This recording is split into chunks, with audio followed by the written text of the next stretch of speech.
जिस उपदेश से राम जी को राजकुमार भगवान राम बने, वो उपदेश आप सुन रहे हैं।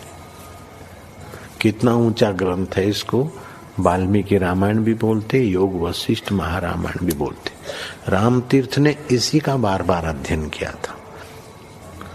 ये आप भी शांत हो जाएंगे परमात्मा में, और दूसरों को भी शांति देने की क्षमता देने वाला ये सदग्रंथ है। इसको वेदांत का सिद्धांत ग्रंथ बोलते हैं। दूसरे होते प्रक्रिया ग्रंथ। ये करके फिर कब वो आचार्य बनो तब समझो, ये तो थोड़ा पढ़ो और फिर वही सिद्धांत की बात। तो बार बार योग वशिष्ठ महारामायण विचारने योग।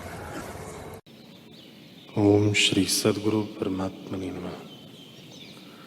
श्री वशिष्ठ जी बोले, ही राम जी, जब मनुष्य अपने स्वभाव को जानता है तब निर्वाण पद को प्राप्त होता है, जो आदि और अंत से रहित है। हे राम जी, जगत का अत्यंता भाव है। जैसे रस्सी में सर्प का अत्यंता भाव है, परंतु भ्रांत दृष्टि से सर्प दिखता है, और जब विचार रूपी दीपक से देखिए तो सर्प का अभाव हो जाता है। वैसे ही आत्मा में यह जगत भ्रांति से प्रतीत होता है। जब विचार करके जगत का अभाव निश्चय करोगे तब आत्मपद ज्यों का त्यों भासित होगा। जैसे जब वसंत ऋतु आती है तब सब फूल फल और डालें देख पड़ती हैं, और एक ही रस इतनी संज्ञाओं को धारण करता है। वैसे ही तुम जब आत्मपद में स्थित होगे तब तुमको सब आत्मरूप ही प्रतीत होगा और सब आत्मा ही भासित होगा। हे राम जी, आदि भी आत्मा ही है, अंत में भी आत्मा ही होगा। पर मध्य में जो जगत के पदार्थ दिखते हैं उनकी ओर मत जाओ। जो इनको जानने वाला है और जिससे सब पदार्थ प्रकाशित होते हैं उसमें स्थित हो रहो। ये सब मनुष्य मृग की तरह है। जैसे मरुस्थल में जल जानकर मृग उधर दौड़ते हैं, वैसे ही जगत रूपी मरुस्थल की भूमिका शून्य है, और तीनों लोग मृग तृष्णा के जल हैं। उसमें मनुष्य रूपी मृग दौड़ते हैं और दौड़ते दौड़ते हार जाते हैं। वशिष्ठ जी बोले, हे राम जी, संकल्प को स्थिर करके देखो कि सब तुम्हारा ही स्वरूप है। जैसे मनुष्य शयन करता है तो उसको स्वप्न सृष्टि दिखती है, और जब जागता है तब देखता है कि सब मेरा ही स्वरूप है। वैसे ही जागृत विश्व भी तुम्हारा स्वरूप है। जैसे समुद्र में तरंगे उठते हैं, वे जल रूप है, वैसे ही विश्व आत्मा स्वरूप है। और जैसे चितेरा काष्ठ में कल्पना करता है कि इतनी पुतलियां निकलेंगी, और जैसे मृत्तिका में कुम्हार घटादि की कल्पना करता है कि इतने पात्र बनेंगे, पर काष्ठ और मृत्तिका में तो कुछ नहीं है। ज्यों का त्यों काष्ठ है और ज्यों का त्यों मृत्तिका है। परंतु कुम्हार या बढ़ई के मन में आकार की कल्पना है। वैसे ही आत्मा में संसार रूपी पुतलियों की कल्पना मन करता है। जब मन का संकल्प निवृत्त हो तब ज्यों का त्यों आत्मपद भाषित हो। जैसे तरंग जल रूप है, जिसको जल का ज्ञान है वह तरंग को भी जल रूप जानता है, और जिसको जल का ज्ञान नहीं है वह तरंग के भिन्न भिन्न आकार देखता है।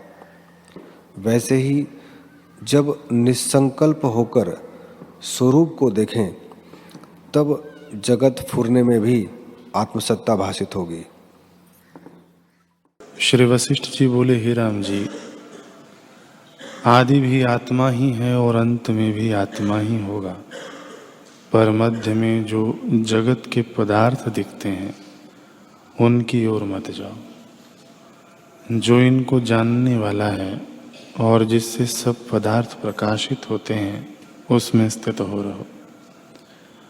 ये सब मनुष्य मृग की तरह है। जैसे मरुस्थल में जल जानकर मृग उधर दौड़ते हैं, वैसे ही जगत रूपी मरुस्थल की भूमिका शून्य है और तीनों लोक मृग तृष्णा के जल हैं।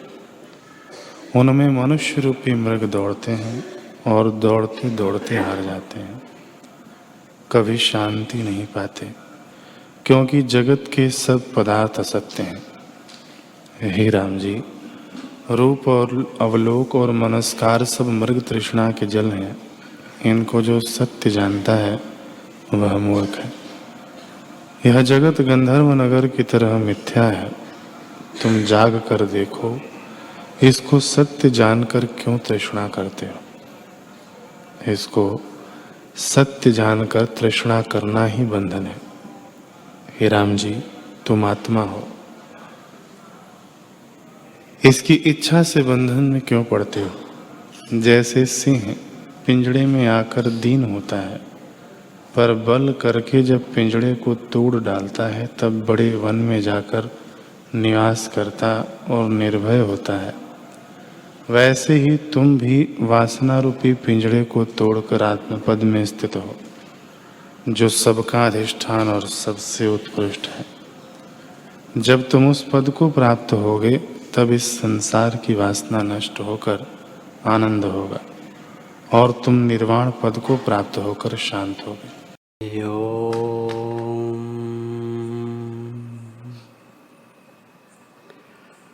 हरि ओम, हरि ओम।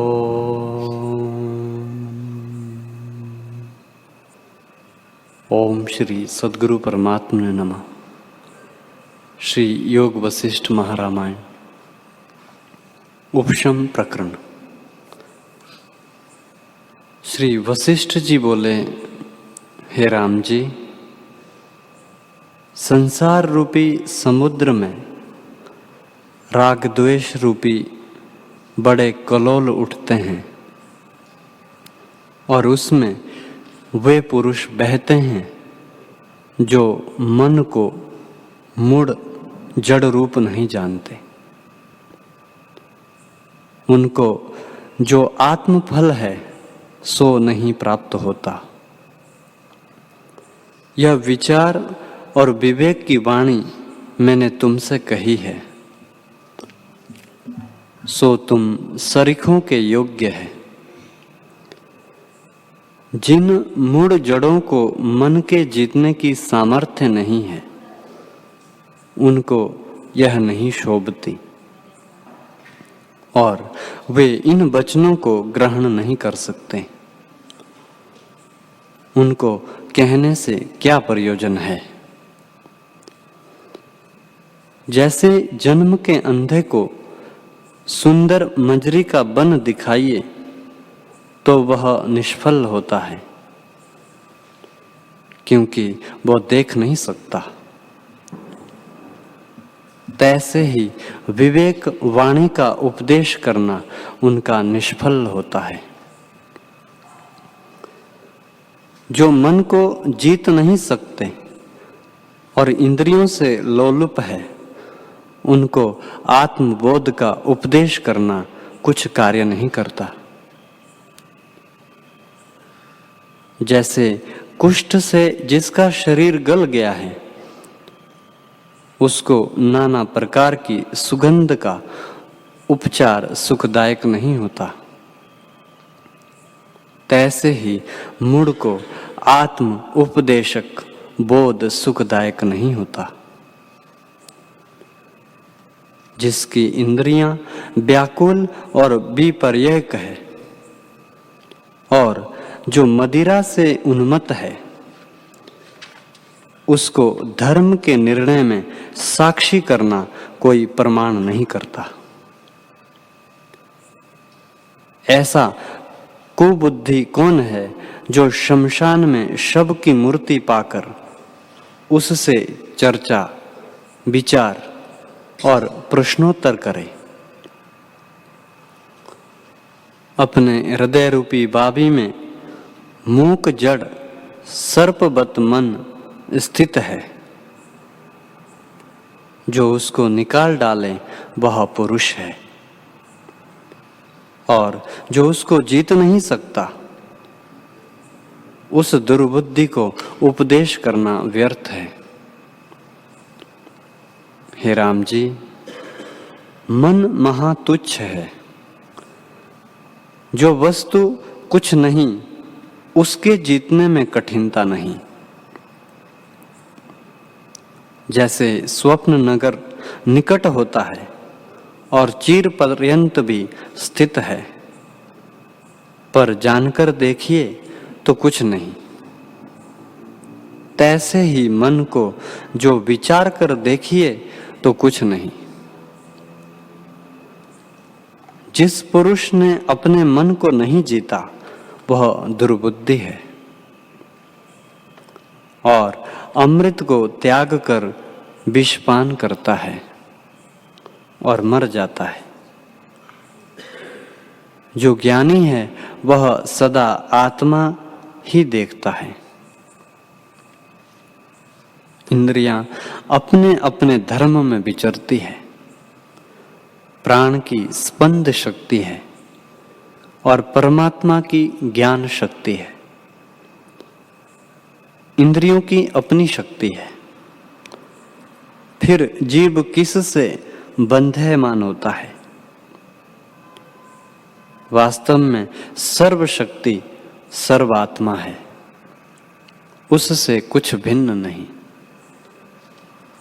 यह मन क्या है जिसने सब जगत नीच किया है? हे राम जी, मूढ़ को देखकर मैं दया करता और तपता हूं कि ये क्यों खेद पाते हैं। और वह दुखदायक कौन है जिससे वे तपते हैं? जैसे उष्ट कंटक के वृक्षों की परंपरा को प्राप्त होता है, तैसे ही मूढ़ प्रमाद से दुखों की परंपरा पाता है और वह दुर्बुद्धि देह पाकर मर जाता है। जैसे समुद्र में बुदबुदे उपजकर मिट जाते हैं, तैसे ही संसार समुद्र में उपजकर वह नष्ट हो जाता है। उसका शोक करना क्या है? वह तो तुच्छ और पशु से भी नीच है। तुम देखो कि दशों दिशाओं में पशु आदिक होते हैं और मरते हैं, उनका शोक कौन करता है? मच्छर आदिक जीव नष्ट हो जाते हैं और जलचर जल में जीवों को भक्षण करते हैं, उनका विलाप कौन करता है? आकाश में पक्षी मृतक होते हैं, उनका कौन शोक करता है? इसी प्रकार अनेक जीव नष्ट होते हैं, उनका विलाप कुछ नहीं होता। तैसे ही अब जो है उनका विलाप ना करना, क्योंकि कोई स्थित ना रहेगा। सब नाशरूप और तुच्छ है। सबका प्रतियोगी काल है और अनेक जीवों को भोजन करता है। जूं आदिकों को मक्षिका का और मच्छर आदिक खाते हैं, और मक्षिका मच्छर आदिकों को दादुर खाते हैं। मेढकों को सर्प, सर्पों को नेवला, नेवले को बिल्ली, बिल्ली को कुत्ते, कुत्तों को भेड़ियां, भेड़ियों को सिंह, सिंहों को सरब और सरब को मेघ की गर्जना नष्ट करती है। मेघ को वायु, वायु को पर्वत, पर्वत को इंद्र का वज्र और इंद्र के वज्र को विष्णु जी का सुदर्शन चक्र जीत लेता है। और विष्णु भी अवतारों को धर के सुख दुख जरा मरण संयुक्त होते हैं।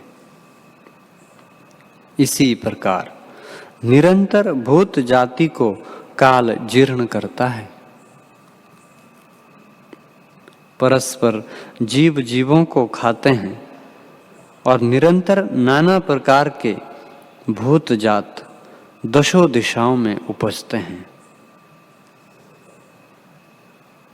जैसे जल में मच्छ, कच्छ, पृथ्वी में कीट आदि, अंतरिक्ष में पक्षी, वन वीथि में सिंह आदि, मृग स्थावर में पिपलिका, दूर दूर कीट आदि विष्ठा में कृमि और नाना प्रकार के जीवगण इसी प्रकार निरंतर उपजते और मिट जाते हैं। कोई हर्षवान होता है, कोई शोकवान होता है, कोई रुदन करता है और कोई सुख और दुख मानते हैं। पापी पापों के दुख से निरंतर मरते हैं और सृष्टि में उपजते और नष्ट होते हैं। जैसे वृक्ष से पत्ते उपजते हैं, तैसे ही कितने भूत उपज कर नष्ट हो जाते हैं, उनकी कुछ गिनती नहीं। जो बोधवान पुरुष है वे अपने आप से आप पर दया करके आपको संसार समुद्र से पार करते हैं। हे राम जी, और जितने जीव है वे पशुवत है। मूढ़ों और पशुओं में कुछ भेद नहीं और उनको हमारी कथा का उपदेश नहीं। वे पशु धर्मा इस वाणी के योग्य नहीं। देखने मात्र मनुष्य है, परंतु मनुष्यों का अर्थ उनसे कुछ सिद्ध नहीं होता।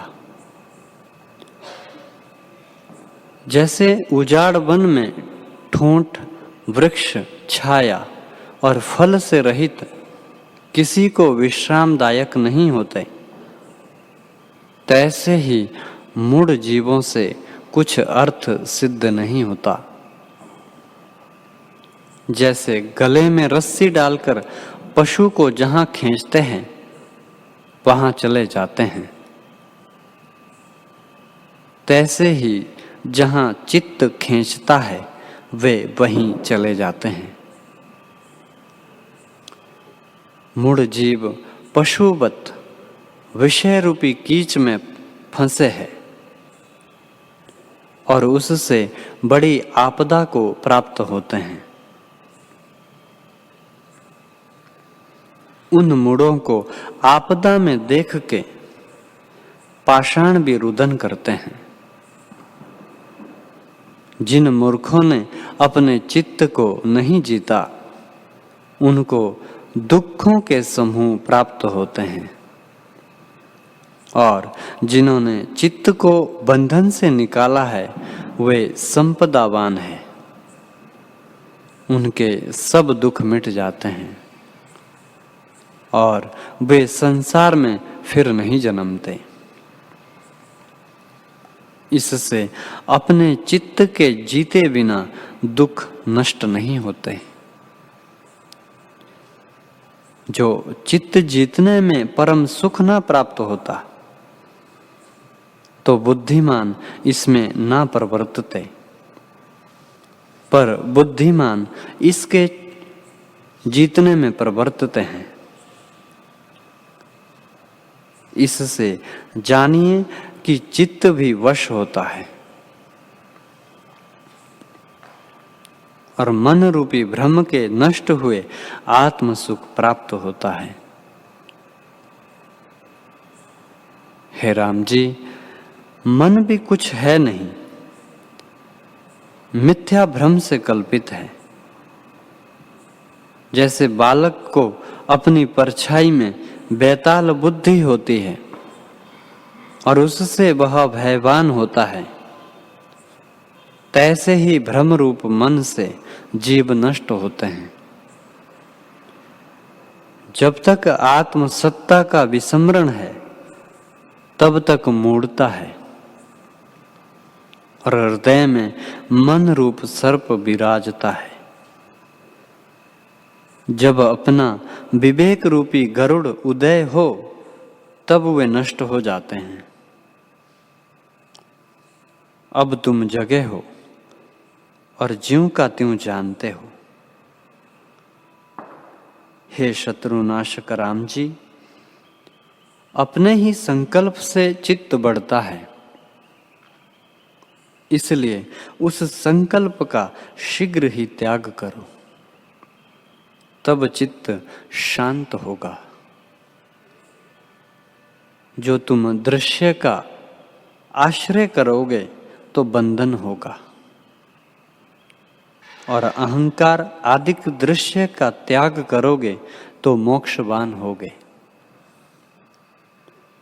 यह गुणों का संबंध मैंने तुमसे कहा है कि दृश्य का आश्रय करना बंधन है और इससे रहित होना मोक्ष है। आगे जैसी इच्छा हो वैसा करो। इस प्रकार ध्यान करो कि ना मैं हूं और ना यह जगत है। मैं केवल अचल रूप हूं।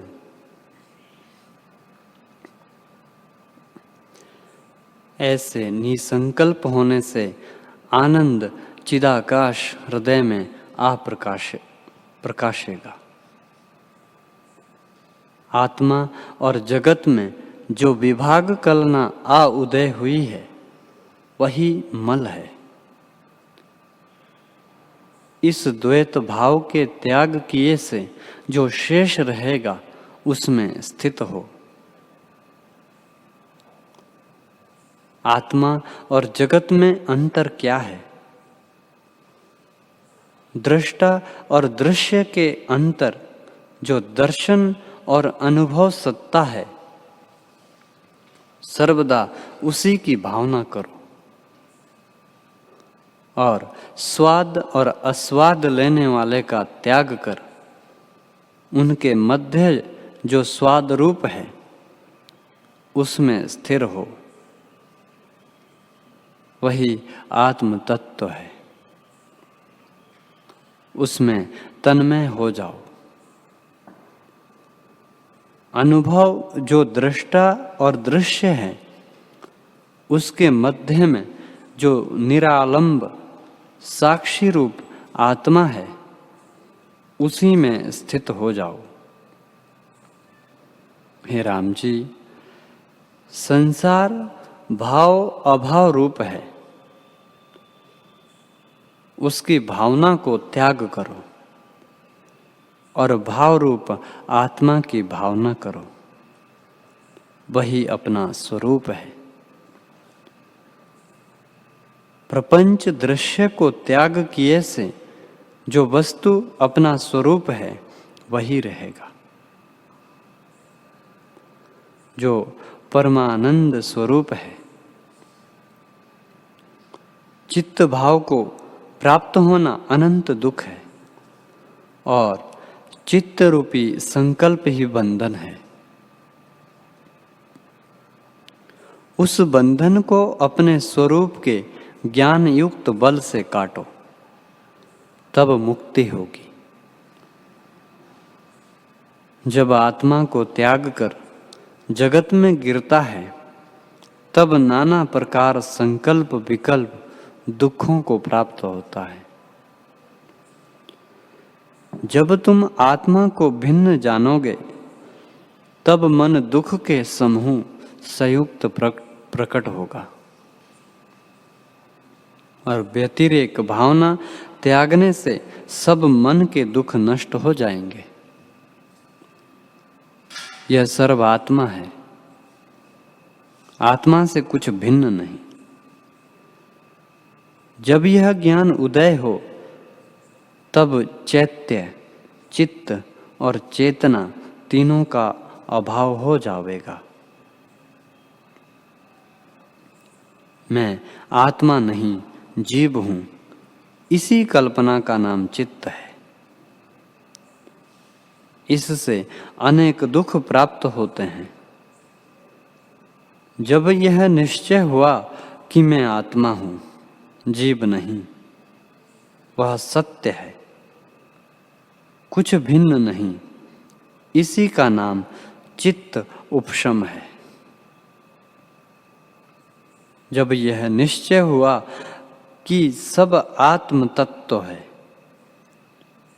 आत्मा से कुछ भिन्न नहीं,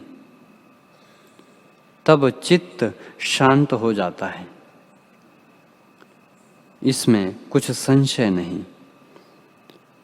इस प्रकार आत्मबोध करके मन नष्ट हो जाता है। जैसे सूर्य के उदय हुए तम नष्ट हो जाता है, मन सब शरीर के भीतर स्थिर है। जब तक रहता है तब तक जीव को बड़ा भय होता है। यह जो परम अर्थ योग मैंने तुमसे कहा है, इससे मन को काट डालो। जब मन का त्याग करोगे तब भय भी ना रहेगा। यह चित्त ब्रह्म मात्र उदय है।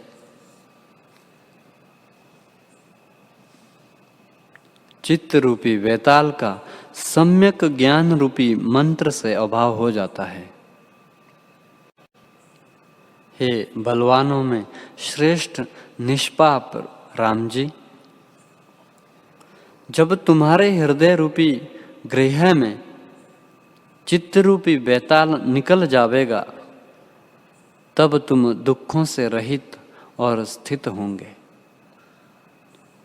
और फिर तुम्हें भय उद्वेग कुछ ना व्यापेगा। अब तुम मेरे वचनों से बैरागी हुए हो और तुमने मन को जीता है।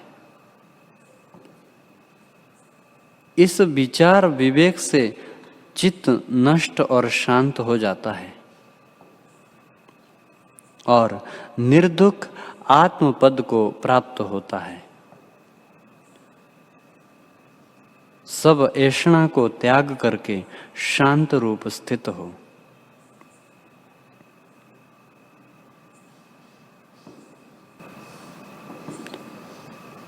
हरि ओम।